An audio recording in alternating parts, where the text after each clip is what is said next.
Just before walking down the aisle, my fiance's sister gave me a nasty look and said, "You'll never be the woman he loves most. I'll always come first." My fiance laughed and said, "She's right. I smiled and said, "Enjoy the wedding." Then I turned and walked straight into the limo with his biggest secret. I was supposed to get married last weekend.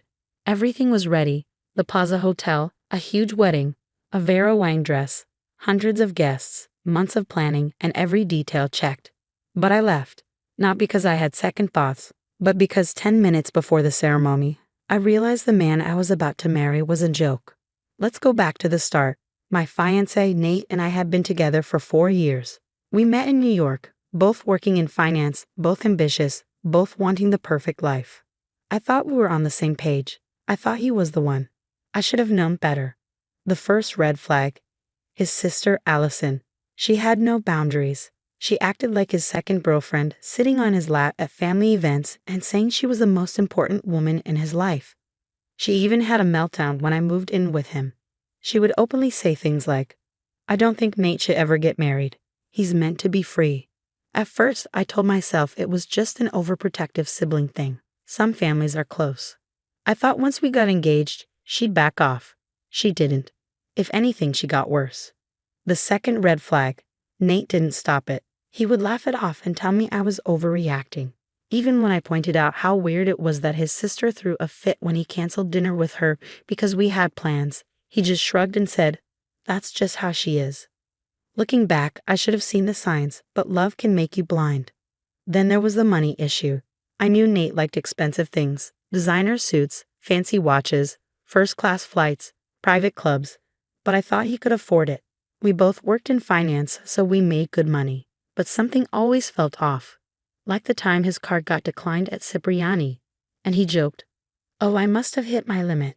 Or when we were supposed to split the cost of a vacation, and he asked me to put it on my card. "I'll pay you back," he said. He never did.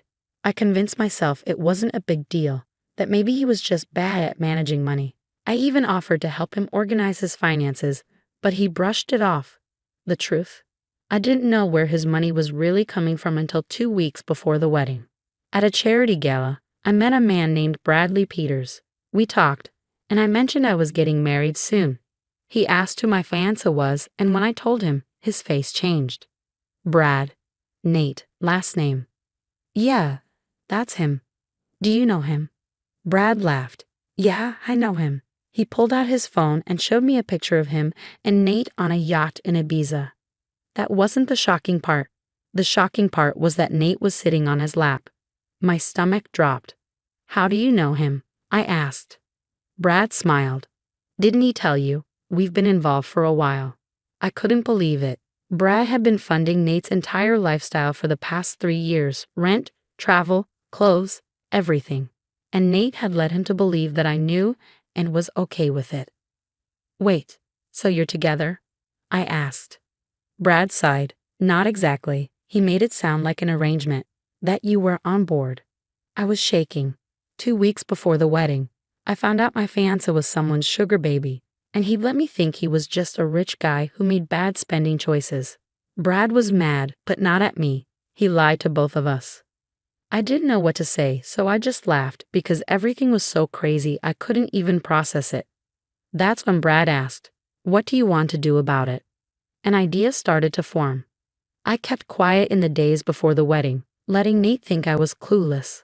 I let him pose for engagement pictures, go to his bachelor party, and send me texts about how he couldn't wait to spend his life with me. Then, 10 minutes before the ceremony, Allison came into the bridal suite. She walked up to me with a smirk and said, "You'll never be the woman he loves most. I'll always come first." Behind her, Nate appeared. Instead of stopping her, he laughed. He looked at me and laughed. Then he said, "She's right. Something clicked inside me. I realized he was never going to put me first. Even without the Brad situation, even if we got married, I'd always be fighting for a place in my own husband's life. And I was done. So I smiled, handed Allison my bouquet, and said, "Enjoy the wedding." Then I turned, walked out, and got into the limo where Brad was waiting. The door shut behind me and the air conditioning hit me, making me feel a bit better after the intense heat. Brad sat across from me, a glass of whiskey in his hand. That bad, huh? He asked, raising an eyebrow. I exhaled slowly, feeling adrenaline rush through me. Worse. Brad smirked. Drink. Without hesitating, I popped the champagne bottle and poured myself a glass. I needed to calm down. Brad took a sip of his whiskey and asked, "So, what's the next move?" I wasn't done. I didn't just want to leave. I wanted to make sure Nate never forgot what he lost. I wanted him to feel the way I felt. How fast can you ruin his life? I asked. Brad grinned. Back in the ballroom, chaos was already starting. At first, no one noticed I was gone. People were chatting, sipping champagne, waiting for the ceremony to start. Then the whispering began. Where's the bride?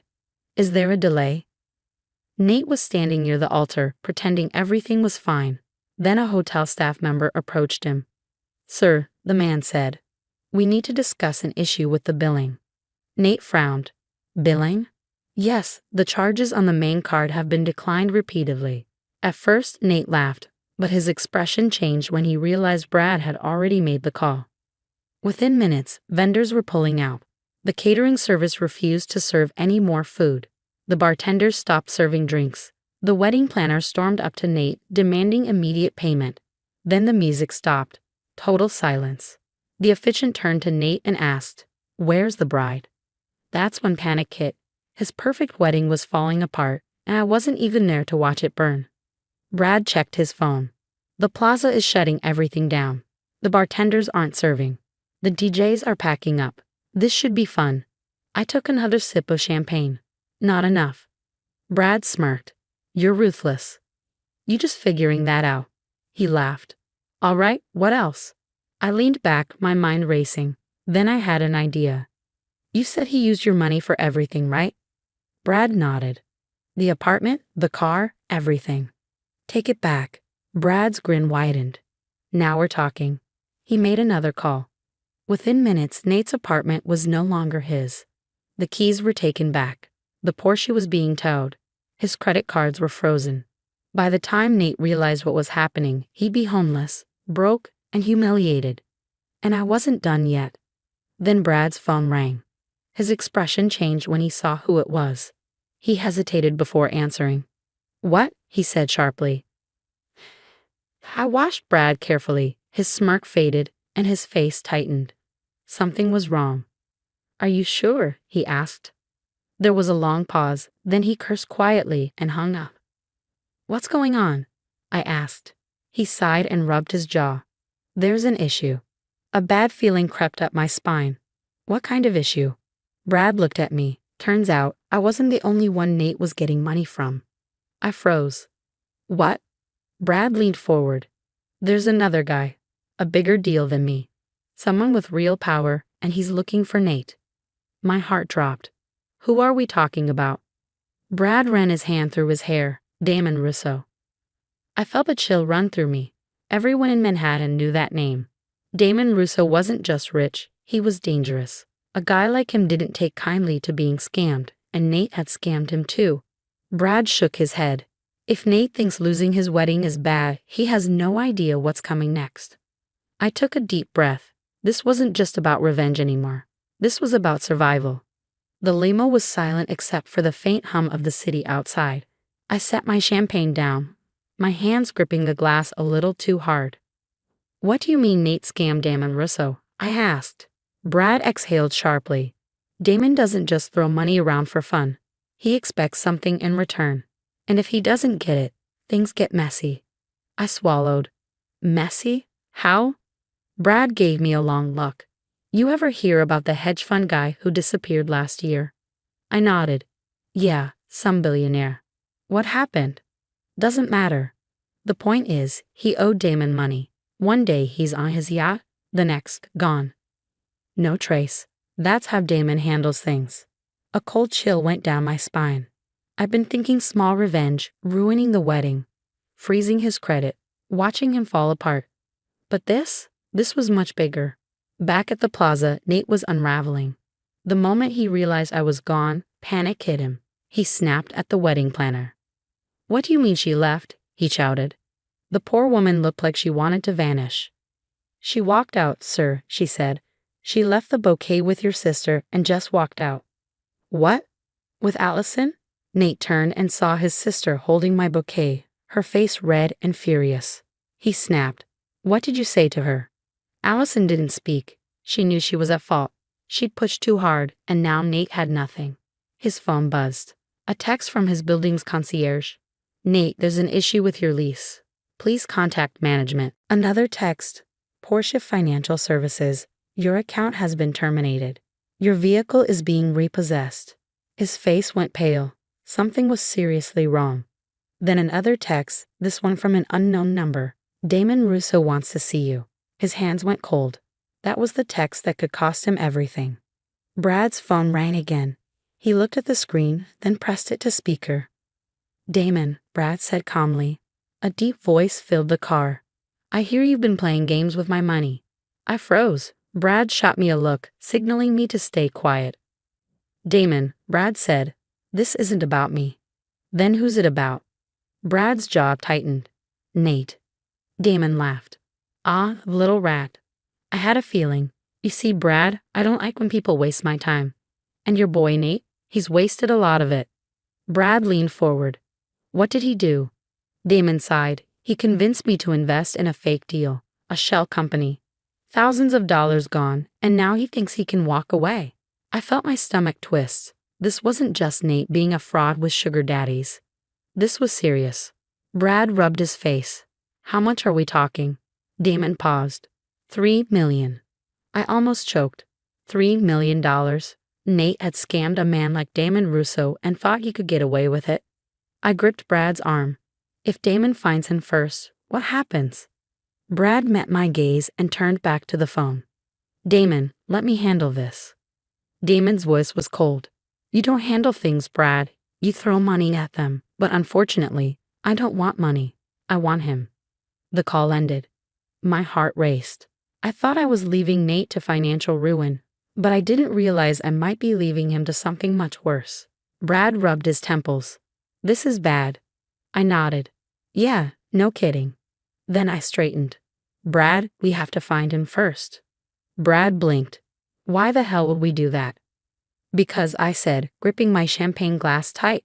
As much as I hate him, I don't want him dead. Brad sighed. All right, so where do we start? I grabbed my phone and started typing.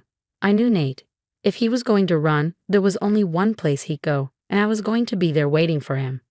Brad drove. I sat in the passenger seat, focused on my phone, figuring out where Nate might be. We needed something fast, something low profile. Nate wasn't at the plaza anymore. I knew because his name popped up on my phone. I hesitated, then answered. Where the hell are you? His voice was frantic. Don't play games with me. You need to. You think I'm going to help you? I snapped. After everything I know about Brad, about Damon, you lied to me for years. He stammered. I didn't lie. I just. You thought I wouldn't find out. Silence. Then, Allison said something to you, didn't she? I laughed. Of course. Of course, he'd think his sister was the problem. You've got bigger problems than Allison, I said. Brad gestured for me to put the call on speaker. I did. Nate, Brad said smoothly, Damon wants his money. There was a pause. Then, I don't have it. Brad shook his head. Wrong answer. Nate's voice cracked. Please, you have to help me. You still have money. You can. Brad laughed. Oh, now you want my help? What happened to all that cocky attitude? Nate sounded small now. I messed up. Brad clenched his jaw. Yeah, you did. And Damon's not exactly forgiving. I can fix this. I just need time. You don't have time. I leaned in. Where are you, Nate? Silence. Then, the apartment. I glanced at Brad. The one you just revoked his lease on. Brad smirked. Yep. When we arrived, the doorman wouldn't let us up. Mr. Last Name is no longer a resident, he said. Brad slipped him 100. Will be 10 minutes. The doorman hesitated but nodded. We took the elevator up. The hallway was eerily quiet. Then we saw Nate, sitting outside his apartment, disheveled, hands over his face. He looked up when he saw us. You did this, he said to Brad. Brad snorted. You did this to yourself. I crossed my arms. Stand up. Nate hesitated but got up slowly. I stared at him. Did you ever love me? I asked. He flinched. Of course I did. I tilted my head. So when you were in Ibiza with Brad or scamming Damon Russo, was that love? He clenched his jaw. Was it love when you laughed at Allison's comment instead of defending me? Was it love when you used his money for our wedding? Nate exhaled, shoulders slumping. I didn't want you to know. No, you didn't want me to know you were a fraud. His eyes flashed. No, I was never enough. I stopped. He swallowed. I grew up watching guys like Brad and Damon. Powerful men who had everything. I wanted to be like them. I wanted to give you the world. I stared at him, trying to process that. That's not love, I said. That's vanity. His face crumpled. I was going to tell you after the wedding, he said. I was going to fix it. Brad left. You think Damon would let you walk away? Nate's hands balled into fists. What do I do? I shook my head. That's not my problem anymore. Then I turned to Brad. Let's go. I didn't look back. Nate tried calling. Blocked. Allison sent a 3-page email blaming me for ruining her brother's life. I replied with one sentence. Enjoy being the most important woman in his life. Blocked. Damon found Nate. I don't know what happened after that, but I know Nate left the city. Gone. Vanished. I didn't ask questions. Brad and I kept in touch. Turns out we make great business partners. Who knew? As for me, I walked away free. No wedding. No fraud. No Nate. Just me, a glass of champagne, and the rest of my life ahead. And honestly, I've never felt lighter.